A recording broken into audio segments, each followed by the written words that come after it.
more advanced. Right, very, very high tech in here. So. All right, so this With is. all of our 1, 2, 3, 4, 5, 6 people. Hey, my online people don't have to know that my honors class face-to-face is so poorly attended, which it normally I've is. been here It every was like day. 16 Me too. people. Yeah, we've been I know. here. I don't know where everybody is. I don't know. I don't know. I hope they're not sick. They might just be standing Well- in line to get candy. Well, that's a good point. We have an event on campus It's today for breast cancer 11:45. awareness, but also, Class started 15 minutes apropos, they might indeed be. So I know Emily here has the flu. Speaking of which, American troops come home from the Great War, 1918, 1919. They're very, very ill. What has happened now? Remember, their troops in the Great War were living in those nasty, rat-infested, filthy trenches for weeks and months at a time in close quarters with one another. So it's perhaps not surprising that that turned out to be a seedbed for pestilence. The H1N1 virus, which there was an outbreak of in 2009. They called it the swine flu. This one is avian or bird flu in its origins. But yeah, it gets identified with troops coming back from the front, and not just obviously in America. Any troops that have fought on, in particular, the Western Front, go to their home countries, and turns out they're very, very sick. And governments wanted to keep a wrap on that.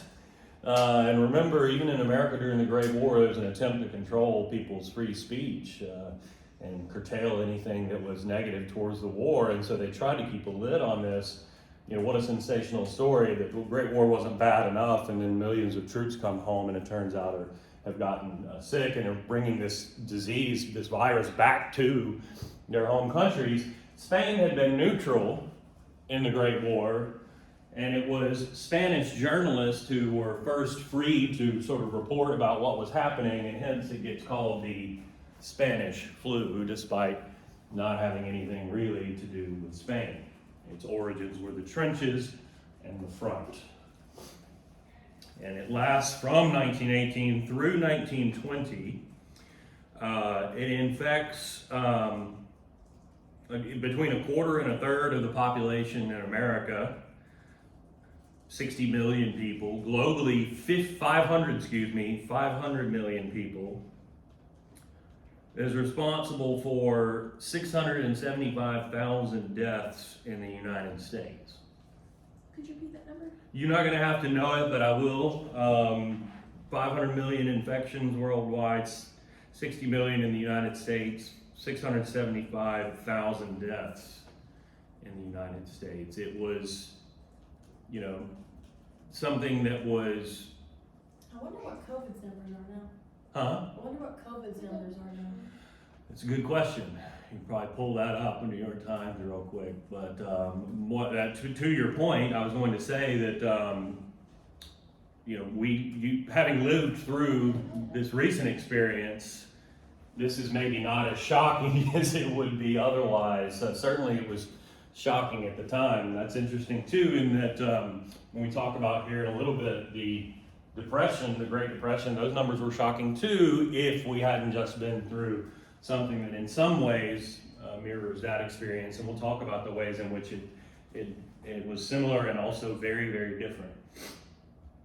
Total cases, 626 million. But total deaths is 6.57 Wow, Wait, is that worldwide or U.S.? worldwide. that's atrocious. U.S. we hit 1 million. I'm seeing every 100 years a pandemic's happening. Like Spanish flu 1920, COVID 2020. Yeah. Like it's every 100 Yeah, years. so When did the Black the- Plague hit? The WHO says Why is this happening? Windows Defender. Well, it's off. Why? Okay, you know what? I'm just gonna leave it in this. We're just gonna do that. So for now, we'll figure that out later.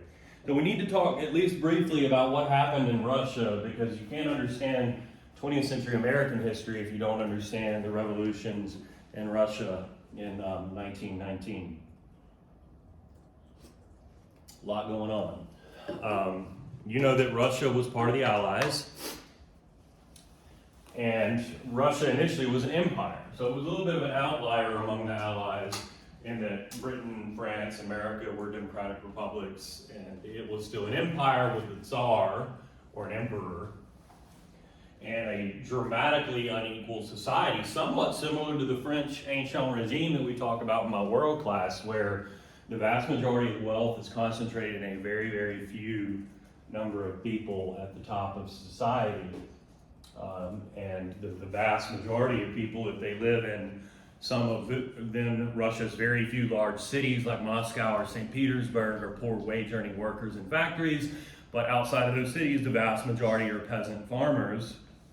And so there's pretty significant inequality in Russia. And then during the war, as elsewhere in the European countries fighting the war, Russia's economy tanks. Millions of young men are being sent off to the Eastern Front to fight the war against Germany and Austria-Hungary, and dying, of course. Women are left to provide for their families and work 12-hour shifts in factories all day, only to stand for 8 more hours in a bread line at night just to bring home bread for their kids to eat. And some of them end up going on strike, which, along with other events, spurs a revolution in Russia. The first one happens in March of that year, 1919. And the result was the toppling or overthrowing of the Tsar and the royal family, and the institution of a liberal democratic type government, a provisional government, that made the fateful decision, though, to remain in the Great War. A lot of what people were clamoring for was, we don't understand this war and why millions of our sons have to go fight and die when we're starving at home. Can't we just end this war? The provisional liberal democratic government that comes to power in March decided it would be too humiliating, too damaging to a new Russian liberal democratic state to just quit the war, and they stayed in the war. And that helps a group of individuals known as the Bolsheviks come to power in October in a second revolution later that year. The Bolsheviks are revolutionary socialists led by that man, V.I. Lenin. And their rallying call for the lead up to their revolution was peace, land, and bread. Meaning peace, we're going to get out of this war. Land, meaning landless peasants will get their own land. We're going to redistribute land. And bread, meaning we're going to fix it where everybody's not starving anymore. How do you spell Bolshevik? I wish I had my dry erase marker in my other class. I deliberately brought and left one, but let's just throw it in here. Because we're in a stupid window. Everything is stupid. I wonder if this stylus works. Nope. Well, I'm completely inept and old and technologically stupid. Just put it in the search bar of a new tab. The who and the what? Just put it In in the the new bar tab. of a new tab. That works. Oh, a new tab. Oh yeah, okay.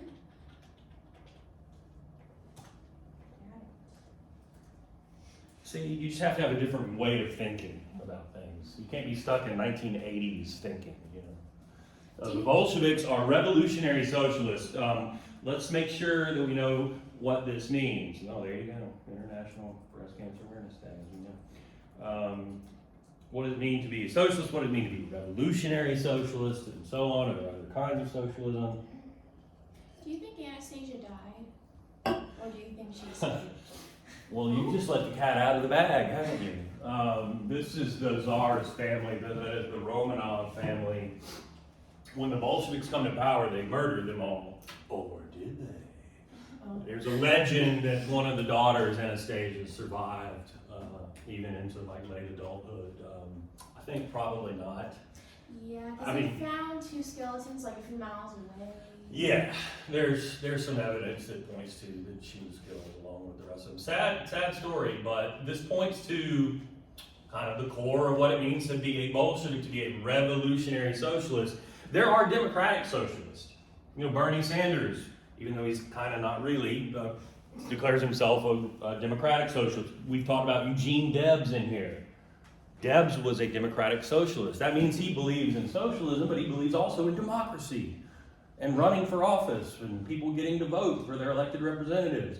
In Russia at this time, there were some democratic socialists. They're known as the Mensheviks. You don't have to write that down. But how are the Bolsheviks different? They believe the only way to get to true equality in society, the only way to really eliminate the class structure that oppresses lower class or working class people, and to have true equality or true what they call communism, you had to do violence. You had to do violent revolution. And in this case, that included murdering the royal family. The only way to get there is through a violent revolution. And that they succeed in it eventually.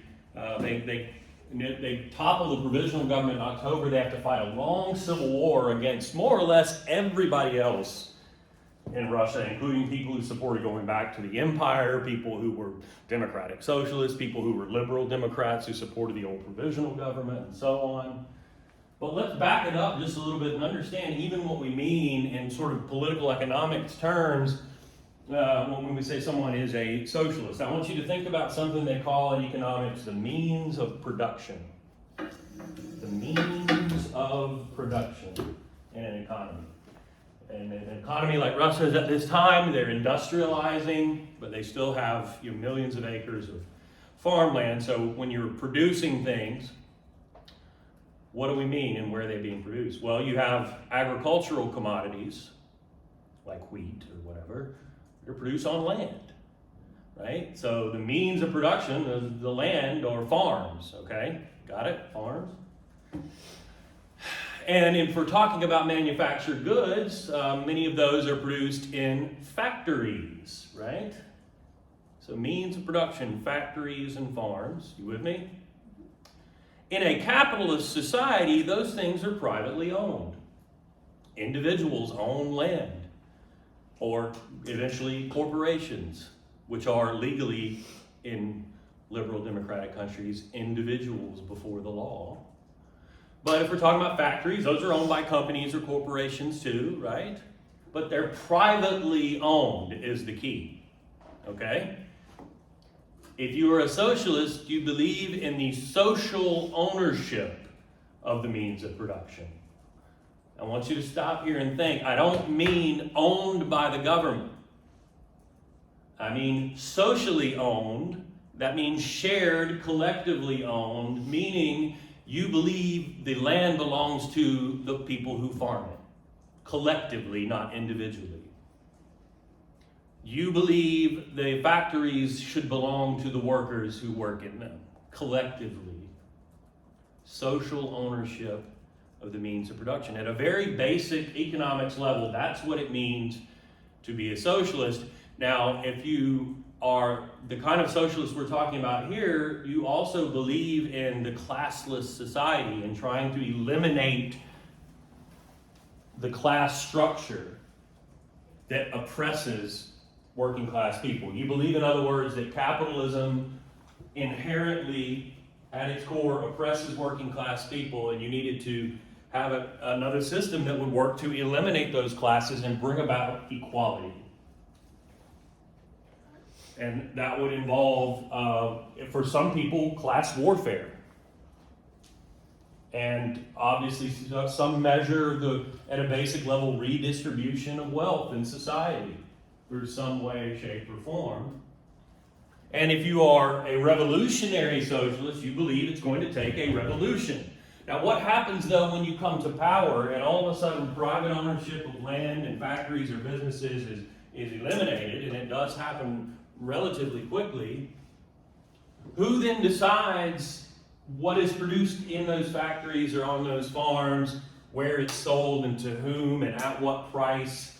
Because you're moving away from capitalism and market forces. So what you have in the short term in reality is state socialism, where the means of production are socially owned but government administered. Government run. You have the government planned or government run economy is the reality. You and me. The Bolsheviks then become the Communist Party. That is what they said about trying to do economically, eliminating private ownership, setting up a state socialism structure with the government plan to run economy, with the hope that in the future you could have those factories and farms would be run kind of by the workers and the farmers at the local level through little councils that they called Soviets.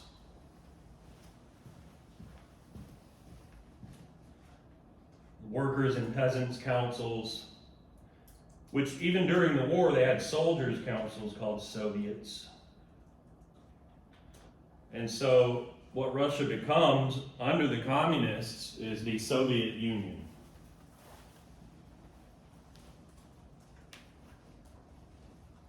Or the USSR, the Union of Soviet Socialist Republics. And the thinking was once you got to that point, you would have true communism with people living communally, almost somewhat like, although in the industrialized world, this is somewhat like Native American conceptions of shared ownership of land and the like. But that there would be this sort of communist utopia of equality somewhere down the road, and you wouldn't have to have state socialism anymore, and you wouldn't need violent revolution anymore. Does that make sense?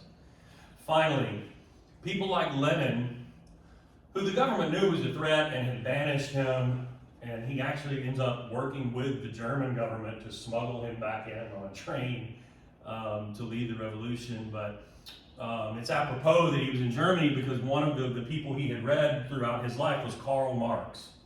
Karl with a K, M-A-R-X, Marx, who had written about a generation before, this is what socialism is, this is what communism could be, through his works entitled Das Kapital, or Capital, and the Communist Manifesto. He puts forth in those works a particular worldview that Lenin sees himself as a part of, and maybe even as a fulcrum in. So what is the Marxist worldview? Marx lays out his understanding of sort of history up to that point, and he's writing in the late 1800s. He says, what we have seen in these centuries in Western civilization is, to an extent, an old order of kings and queens, monarchs and nobles, and the church had been overturned in places like Britain and France and America, and liberal capitalist governments came to power as these countries industrialized. Those governments oppressed working class people. That's Marx's view of history up to that point. Then Marx sort of lays out, or even maybe predicts the future with a sort of call to arms. He says, what's going to happen is the workers of the world will unite. Not just the workers of Germany or the workers of Russia, the workers of fill-in-the-blank nation, Britain, France, wherever. The workers of the world will unite and overthrow the chains of their oppression through revolution. And they will bring about socialism and communism. Lenin sees himself as putting that into action. In the same way that the American revolutionaries saw themselves as putting John Locke's views into action, as we talked about before. Now, the wrinkle for Lenin was Russia wasn't like fully industrialized. It's massive, and like I said, it has millions of peasants and a lot of farmland. His sort of contribution to Marxism is illuminated in the Soviet flag. So it's red. Red becomes the color associated with the Bolsheviks and with revolutionary socialism. The stars for the Communist Party. What are these two things? Hammer represents the workers in the factories, right? And the sickle represents the peasant farmers. Lenin's view was that not just workers of the world would unite, but workers and peasants would come together and unite under the banner of the Communist Party and bring about the revolution. So that's sort of Marxism-Leninism, as they would say. What does all this have to do with U.S. history? Two things. One, I've been talking about the sort of economics of revolutionary and state socialism, and that's a threat if you're a capitalist or live in a capitalist country, because at the heart of that, they're talking about taking your property. And if you believe in Lockean liberalism, that's one of your most sacred rights, right? And at the same time, politically, the Communist Party becomes a dictatorship. Lenin becomes a dictator. He says, oh, it's only temporary. Calls it the dictatorship of the proletariat. That was the working class people. It wouldn't need it forever, but just for now. Turns out to be wrong about that. So the Communist Party outlaws all other parties. There's no freedom of speech. There's no freedom of the press. There's no right to criticize the government. There is no opposition allowed to the government whatsoever. The government develops a censorate ministry and becomes, in essence, what we'll talk about in the next lecture, what we call a totalitarian regime, or a government with more or less total control over society. And that's obviously a threat if you believe in democracy, even with the problems that it has, as we've seen. And then the second thing is, look at the words of Marx. Workers of the world unite. The thinking in Britain, France, and yes, America is, if it could happen in Russia, it could happen here. And we had all of those fighting men exposed to different European ideas and not just European diseases. And when they come home, what if they bring these crazy radical ideas with them? Furthermore, there continue to be a lot of immigrants coming into America from parts of Europe that were seen as seedbeds for this kind of revolutionary communist thinking. And people shit themselves over the thought that there could be a communist revolution in America, and we have what's known as the Red Scare. A hysteria over the possibility of communist revolution in America that ironically sees the American government start to do a lot of things that the Soviet government would do. To shut down newspapers because they espouse socialist thinking, to summarily deport immigrants, to bust into Communist Party meetings in America and just arrest everybody without warrants. Fear and hysteria will cause you to do that. And that's the milieu in as we enter the 1920s. Are there any questions? As we seamlessly transition over to the other lecture. The Roaring Twenties. Ah, yes. You don't see them referred to as such much anymore. One, because knowing obviously what we know about the end of that decade and the onset of the Great Depression, much of what appeared to be rock solid prosperity really rested on a bed of quicksand. And two, the 20s were not so roaring for a lot of people. This was the nadir, there's your word of the day, Nadir, the low point perhaps, of violence and lynching and white supremacy in the South, and racial violence in other parts of the country as well. A lot of people spent the entire decade mired in poverty, particularly in rural parts of the country. And so to say, well, this is a roaring great time is to kind of have blinders on and only be looking at a certain segment of society or segment of the economy. That being said, we do want to look at those things. That first bullet and 3 sub-bullets is just overlap on what we're just talking about. The events in the Soviet Union caused a Red Scare in America, raids on newspapers and left-leaning, or what we're seeing as radical political parties, summary deportations of immigrants thought to be bringing in radical ideas to the United States. Not a good time if you're a labor leader like Eugene Debs, who's already been thrown in prison, I think by that time twice, one for leading the Pullman strike, the other for his seditious speech against the war. And so this is a bad time and a nadir, if you will, for the labor movement as well. This is the beginning of a series of Republican administrations in the White House.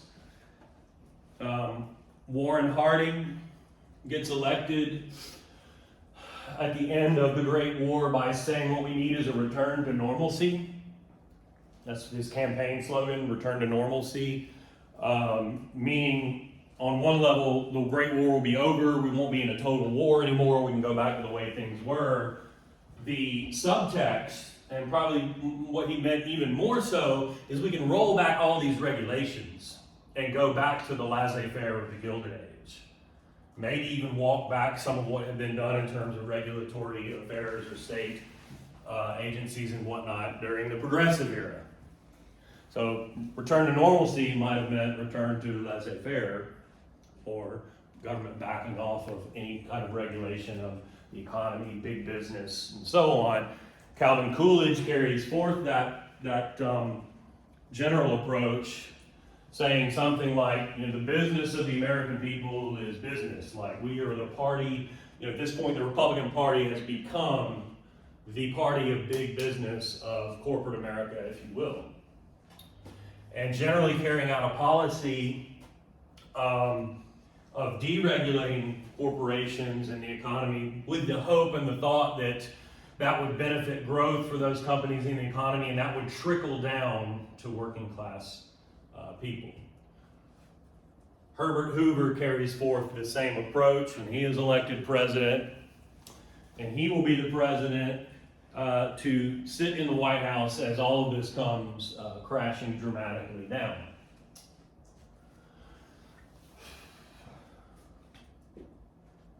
This is, however, the sort of zenith of the second industrial revolution, as some of you pointed out, I think, in the last quiz, or maybe even some of the exams I've looked at, I don't know.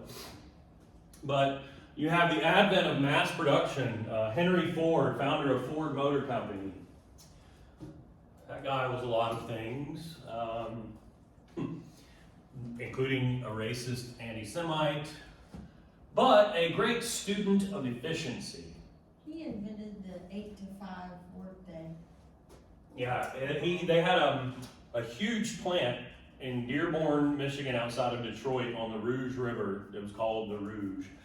And it had in it this massive assembly line.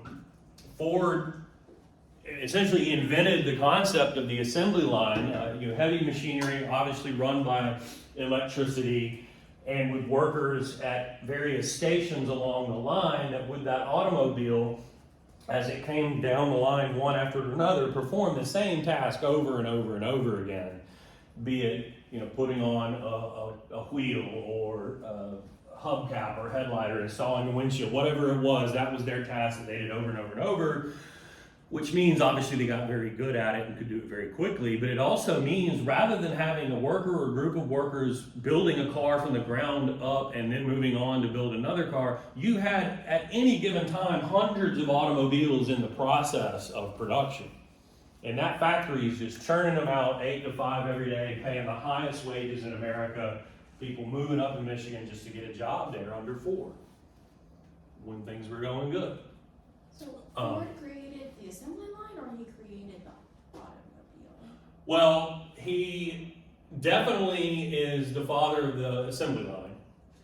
He creates Ford Motor Company, and through the efficient production of automobiles, the point was, I'm glad you asked because this is important. Remember we talked about this with steel in the Bessemer process.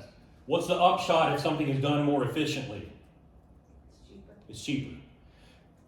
Prior to Ford, the automobile was a luxury that very, very few Americans could afford.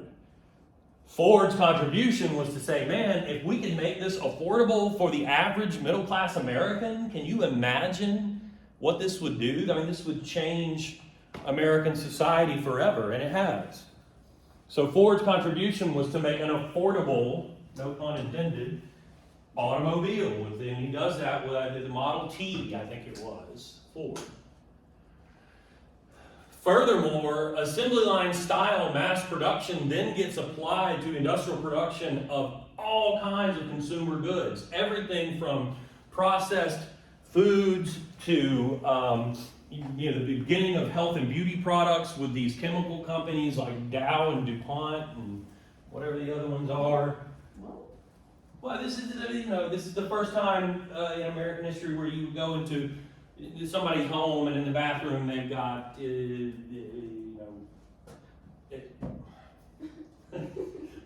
I'm trying to think. I don't want to misspeak is the problem. So, various health and beauty products. We're going to talk about the flappers in a minute.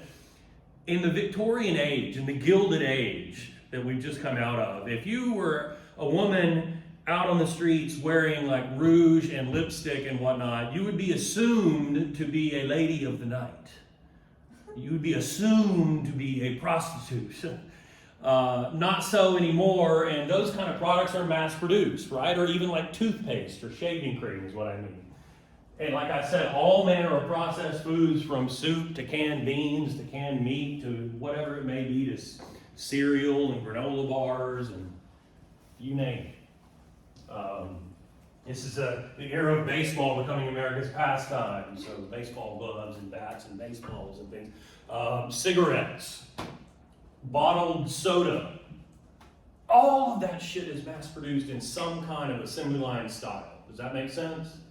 And that's the case today. Everything just about that we buy is in some way, shape, or form mass produced in some kind of assembly line production, so much so that we have now fetishized anything that's not by saying it's handcrafted, right? Tito's vodka is handcrafted. I'm still mystified at what that even means. Anyway. They go and they cut down the agave and shell themselves. Right. No, for real, they do. That's tequila though, right? Agave?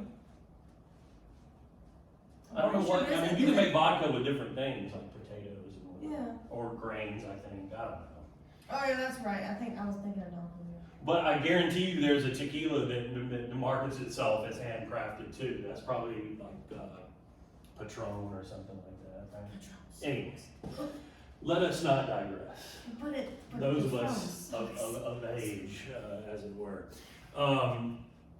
Where were we? So what's happening here is America's maturing as a consumer culture. Remember when I first gave you this definition of consumer culture, I said you've grown away from being a producer culture in which people produce things for themselves. Consumers consume, that is, they purchase things, and so a consumer culture is one in which people purchase the things they need instead of producing them themselves. But remember, I told you, corporations, companies want to convince you that that word needs is endless. That you need all kinds of things. Hell, look at it verbatim right there. Everybody needs, underline, Campbell's soup in your pantry. What kind of housewife are you if you don't have a stockpile of Campbell's soup in your pantry? Or Heinz baked beans, or whatever it may be. They want to convince you that you need, by the way, the radio. Radio is the popular medium of the day. It's the centerpiece of the living room before there was television. And it then becomes the conduit for companies advertising and marketing their products to convince you that you need fill in the blank to make your life complete, to make your life easier, to make your life more fulfilling.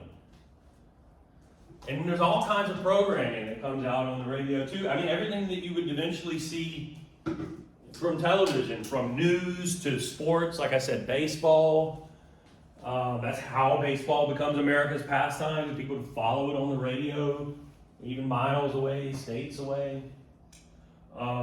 Eventually people hear the voice of the American president for the first time for presidential radio addresses. There are soap opera style programs. There are sort of what we would eventually call in television situational comedy programs or sitcoms. There are like Western style programs. And of course, between it all, there are commercials designed to convince you that you need certain consumer products. But the automobile, this is the beginnings of an automobile revolution, a transformation of America, interconnecting America much as the railroad and the telegraph had done generations before. And gas stations will appear for the first time. Motels come into being because people can now travel and vacation farther away than ever thought before without getting on a train. Here's an ad for I think one of the Ford automobiles, and it says, "For the young businessman." And then there's like a paragraph, which is funny to me because now in our society, companies have 4 seconds on YouTube for us to be like, oh, I'm interested in that. And back then, it was at least assumed that someone would take the time to read all of this. In fairness, I guess that's a pretty big purchase for that day and time. Celebrity endorsements. Babe Ruth, the great baseball player of his day, endorses Red Rock Cola. Picked the wrong one there. But yeah, it's, he said it's the finest cola drink he ever tasted. And by the way, these bottles mass produced, just as Coca-Cola in Atlanta and Pepsi. Lucky Strike cigarettes. How about this? Yeah. Wouldn't the cigarette industry, or now the vaping industry, which the cigarette industry co-opted, I think, love to go back to being able to say shit like this? 20,000 plus physicians say Luckies are less irritating, and if that's confusing to you, don't worry, because hey, it's toasted. Just let that marinate with you for a minute. It's toasted. Your throat protection against irritation and cough. If I'm not mistaken, Lucky Strikes are unfiltered. So this is like doubly absurd for them to be able to make these claims, but there's no regulation of it at the time, so they can say whatever the hell they wanted. But by the way, those cigarettes are mass produced. Let's move on and look at how during this period, marginalized, as we would say, groups, as groups pushed off historically to the margins or outside of society, are able to push their own way into the mainstream of American culture. For Black Americans, this means embracing the concept of the new Negro, and that would be the respectable word for Black Americans at that time. That is associated with individuals like this. That's Marcus Garvey. Let's see if we can get a more. Garvey liked to dress in like quasi-military uniform. He, at times, there you go. I mean, it looks absurd, but Garvey was from the Caribbean and moved to America, moved to New York, and creates an organization, UNIA, UNIAA, the United Negro Improvement Association.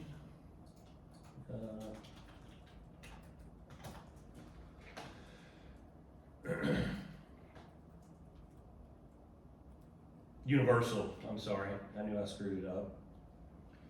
That eventually has like hundreds of thousands of followers throughout the United States and committed to this concept of the new Negro, which also was associated with the leading Black intellectual of the day, W.B. Du Bois, and it did pronounce it Du Bois, not Du Bois, but both of these individuals rejected the prevailing thinking of a previous generation of African Americans who, like Booker T. Washington, believed in the idea of uplift and what they call the politics of respectability, the idea that what Black Americans should do is just adapt to white American culture, dress and act and be respectable and prove that you are an equal in society in that way.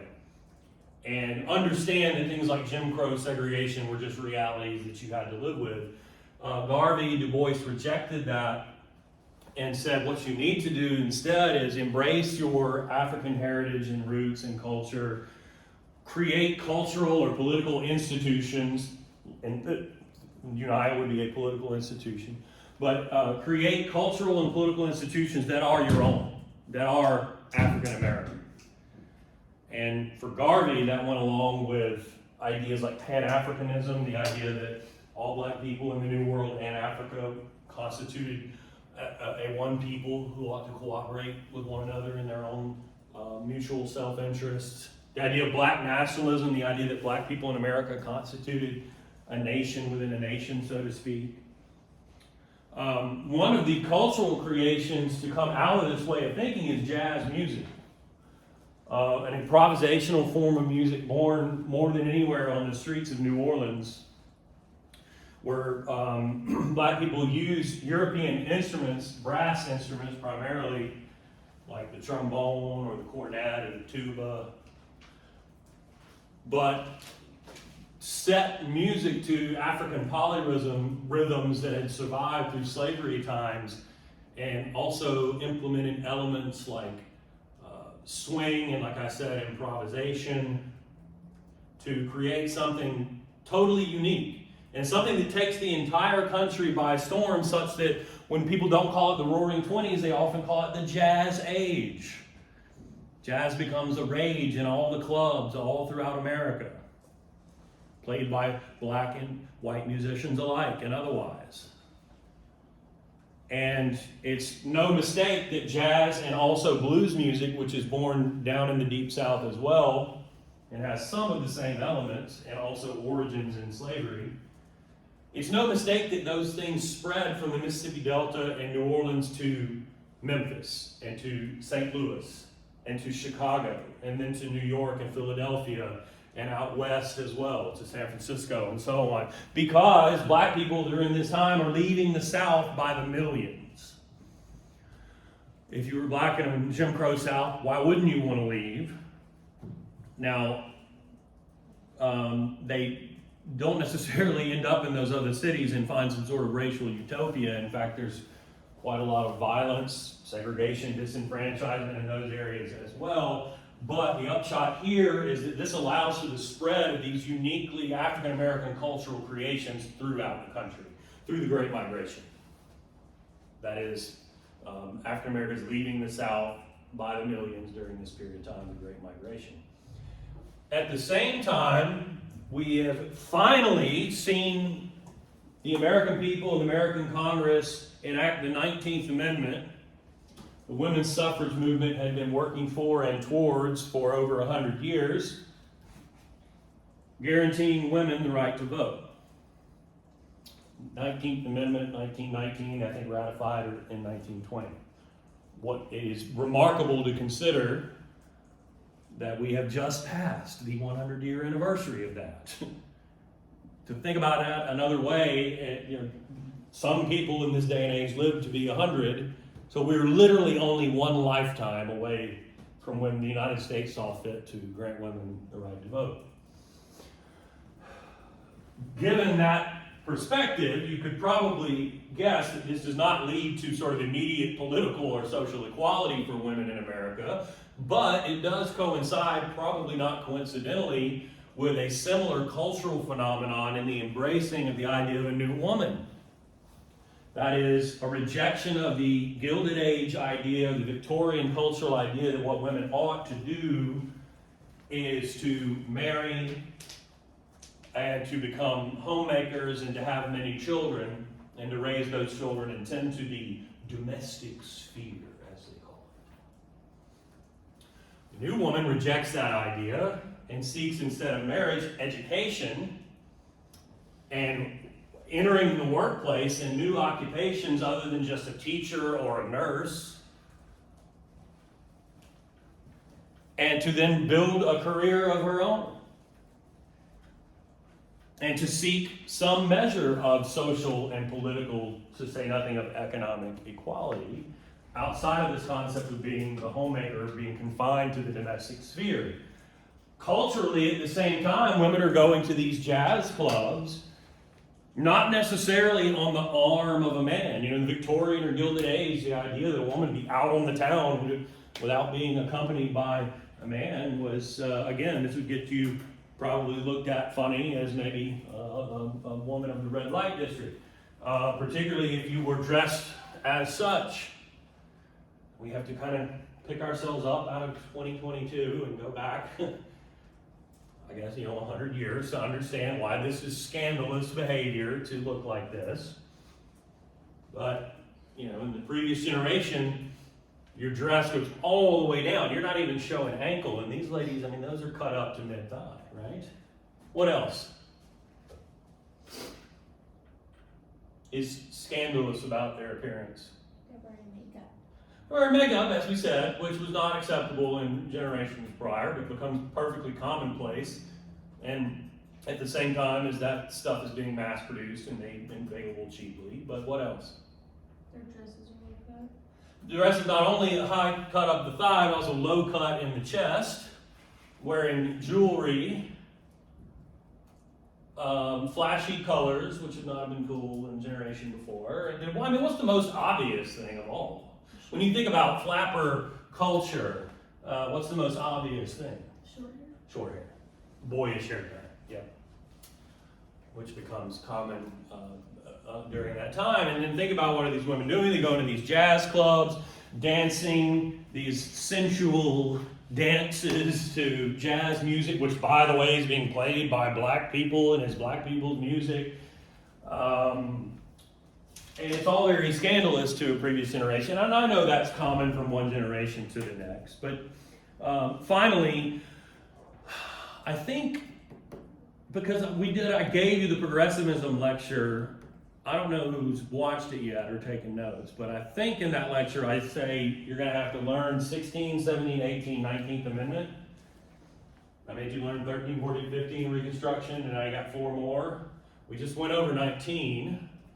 I want you to think about those other 3 or one of them and think, if these women are going to jazz clubs and drinking cocktails, or otherwise anything at all, alcohol, what else are they doing during this period? That is possible. That's not where I was going, but yes, that is a fact. There was probably this used to be a time where it'd be common for eventually people to be smoking pot, and then something that had been common during the Gilded Age. You know, when you're confined to that domestic sphere, there was a lot of depression that went along with that, and doctors would throw basically opium and laudanum at women who were depressed, thinking that was going to do some good when it clearly did the opposite. But so those were things that would be available. But what I was getting at is they're essentially breaking the law because this is the era of prohibition.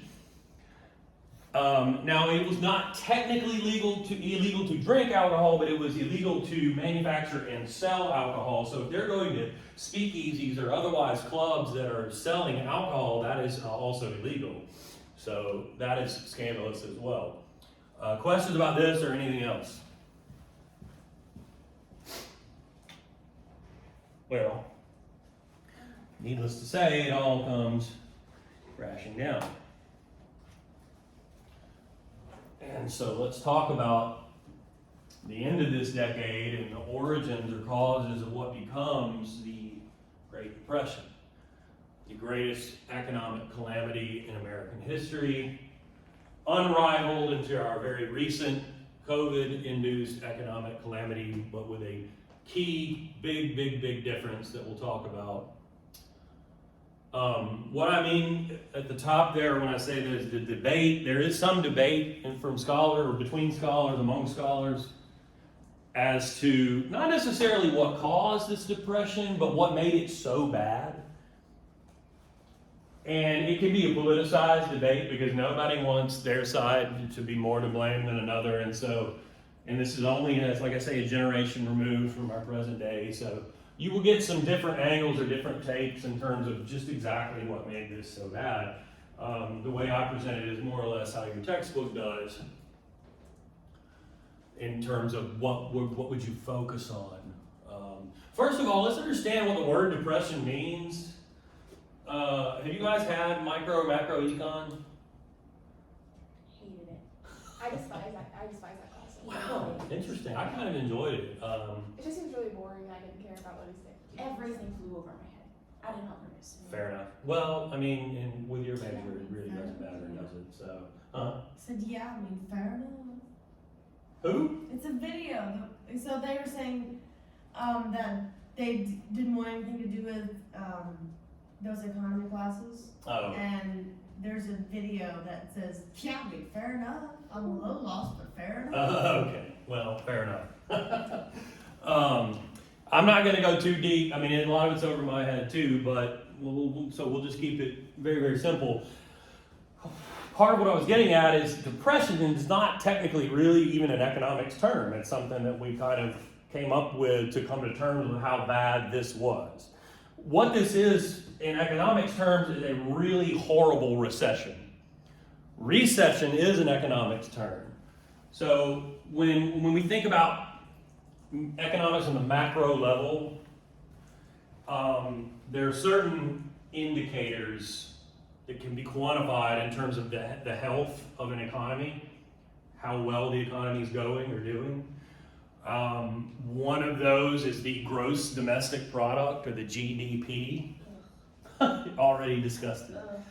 The GDP is simply a measure of what we are producing as an economy.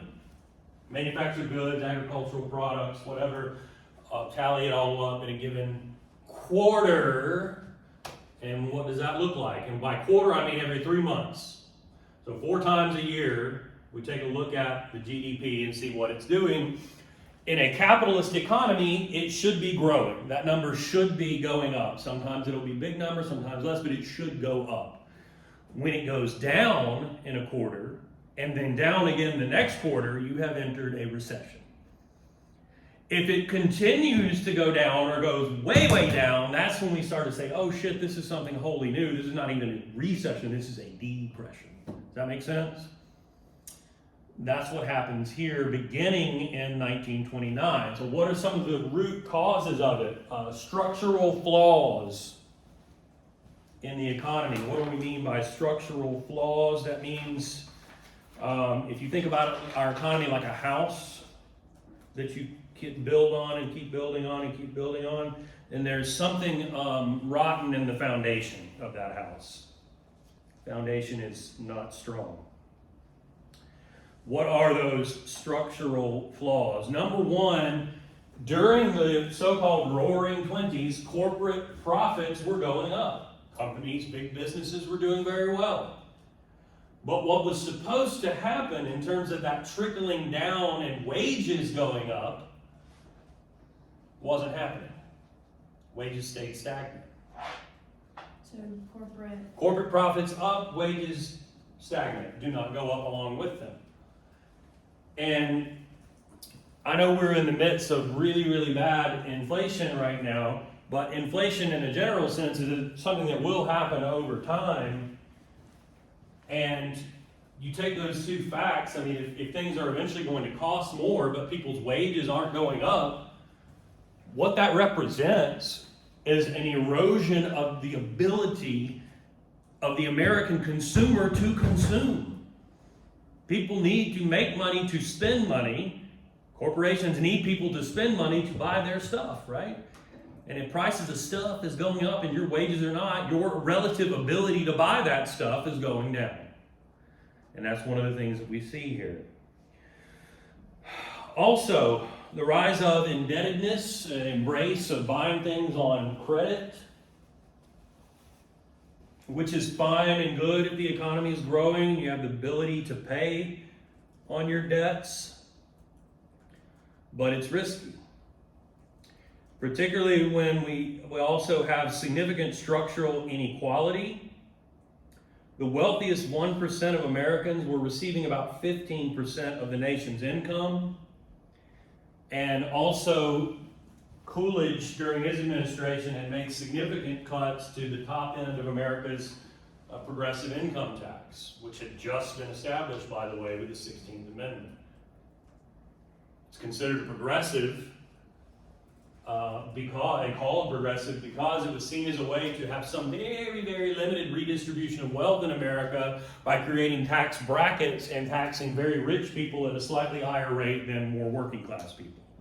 But that had been loosened or adjusted during the 20s, and that would entrench, some felt, this structural inequality. And then finally, when we talk about debt, I should have said too, with farmers, this is particularly bad because during this period, prices for agricultural commodities remained really abysmally low. I mean, that's great if you're a consumer, but if you're a farmer who produces and sells those things, it's not so great. And land that had belonged to your great-grandfather who was a settler in fill-in-the-blank state and been in your family for generations, you have to mortgage. And now belongs to the bank. And if you can't make your payment, you're kicked off of said land and you become a landless migrant. So low commodity prices is a problem as well. And then finally, you have to look, and let me just say, don't tell me on quiz or exam or don't give me this narrative that roaring 20s, everything's good, we have a stock market crash, and all of a sudden now there's a depression. Stock market crash is only one factor. To illustrate this, I want you to look at this right here. Another of our macroeconomic indicators, we talked about GDP, grown.